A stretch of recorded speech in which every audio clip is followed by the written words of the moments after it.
Dans cette vidéo. السلام عليكم. الدار ديال احمد الصفراوي. هي هذه. Nous sommes actuellement à Darb Nouala.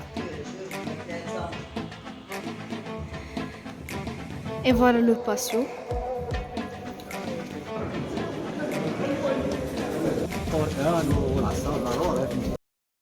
Une ville au charme intemporel, une destination culturelle par excellence, une ville qui se ressent plus qu'elle ne se visite. La capitale culturelle et spirituelle du royaume marocain, Fès.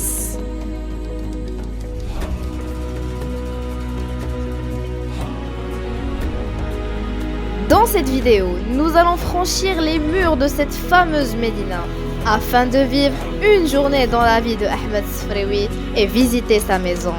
Pour y accéder, nous allons entrer par la porte de Boujloud. Au début, je croyais que j'allais la trouver facilement, car je savais le nom de la rue et était basée sur une vidéo filmée pendant le confinement. إذا هذا هو الفيديو وهناك يقدر يبان لنا التجاري بالفابوق وراه التجاري. Ce qui n'a pas été le cas. L'ambiance était totalement différente. Beaucoup de passants, des vendeurs par-ci et par-là. C'est le souk de Fès, un labyrinthe sans fin. J'ai posé des questions à tout le monde, mais en vain. Darb Nouala n'avait pas une très grande popularité. Les rues se ressemblaient et la connexion était très basse. J'avais perdu espoir. ويا درب النوالة درنا الدروبة كاملين ما لقيناكش. La superstition. Qui veut acheter une main de Fatima? شوف أنا واقيلا إحنا قراب. والله. À ce moment-là, j'étais dans la place Farine, près de la mosquée Qarawiyyin. C'est un endroit où les artisans des métaux, fer, laiton et cuivre travaillent. J'ai parlé avec deux policiers là-bas et alhamdoulilah, après un long trajet, j'ai trouvé un point de repère. شو هذه؟ سيدي أحمد التجاني. Près de Sidi Ahmed Tijani, cette mosquée aux portes richement décorées.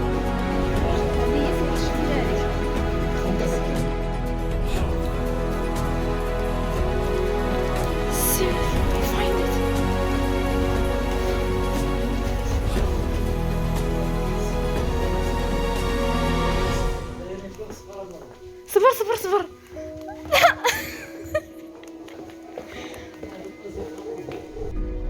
السلام عليكم. الدار ديال احمد الصفراوي. لا شكرا اجاني.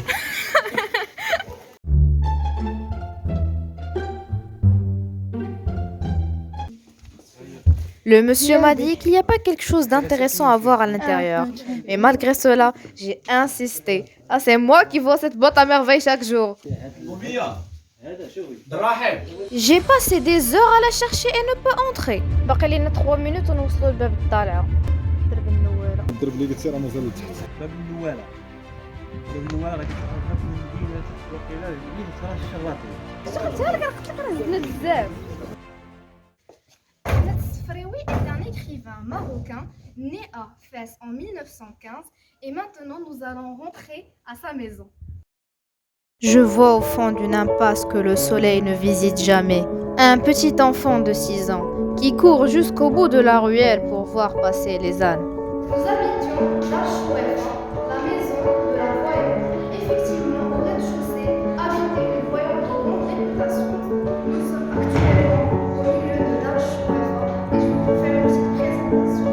Alors, nous sommes là dans le rez-de-chaussée et il y a les deux portes, c'est les deux salles de Chouefa. Ici, il y avait les rituels, c'est là où venait l'odeur des condiments.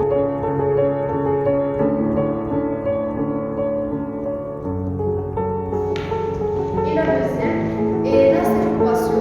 Le mosaïque a changé, mais les murs sont les mêmes depuis l'époque où vivait ici l'auteur Ahmed Sfraoui. De notre fenêtre, au deuxième étage, voilà ici vivait la famille de Ahmed Sfraoui.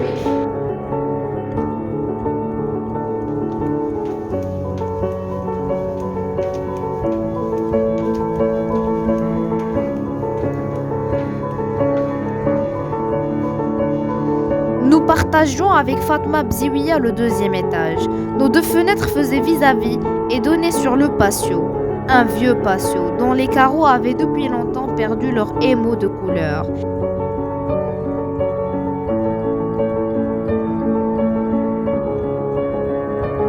Pâle d'angoisse et de peur, je suivis la scène, alors que ma mémoire d'enfant enregistrait les phrases violentes.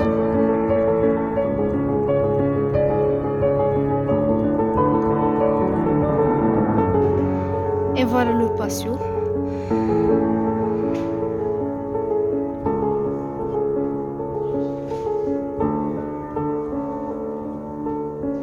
Actuellement, dans la maison vit une famille, donc pour y entrer, il faut prendre la permission. Et je vous laisse entendre la dame qui va vous dire combien de personnes viennent chez elle.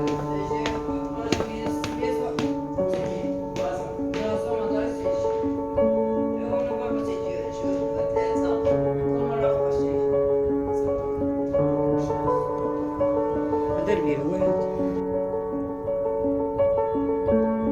تستعملوه انا دايره الموتور المنظر مع تصبر ما دايره باش تستعمل L'école était à la porte de Derb Nouala. Nous sommes actuellement à Derb Nouala et on va chercher Je courais pieds nus dans le derb, imitant le pas à danser des chevaux. Je hennissais fièrement. J'enfilais mes babouches qui m'attendaient à la porte du Msid et je traversais la rue. Après avoir vu le Msid, nous allons partir au mausolée Moulay Idriss. Le matin, mon père se proposait de m'emmener à Moulay Idriss, le patron de la ville. Après avoir bagnaudé avec mon père dans les rues encombrées de passants, nous pénétrâmes dans le sanctuaire Moulay Idriss. En arrivant devant le catafalque, Lalla Isha et ma mère se mirent à appeler à grands cris le saint à leur secours. Nous nous trouvâmes bientôt dans une cour qui me parut immense. Elle se versa un peu de liquide dans le creux de la main, me passa les doigts sur le visage, les yeux, les jointures des mains et sur les chevilles. La dernière chose que je voudrais partager avec vous, c'est une terrasse de la ville de Fès. Alors comme on avait vu dans le chapitre numéro 5, après la mort du coiffeur Sidi Mohamed Ben Taher, je vais passer par-dessus le mur, cela me ferait du bien d'aller pleurer un peu. Les deux femmes m'aidèrent à franchir le mur mitoyen. Je sautais les marches 4 à 4 pour rejoindre les pleureuses. Pour clore ce travail, je voudrais remercier toutes les personnes qui m'ont guidé tout au long de ce trajet. Remercier la dame qui nous a ouvert sa maison. Remercier ma prof de français pour son soutien et ses encouragements. Et le plus grand remerciement est dédié à mes parents qui m'ont emmené jusqu'à Fès afin de voir le sourire se dessiner sur mon visage. Merci et à la prochaine.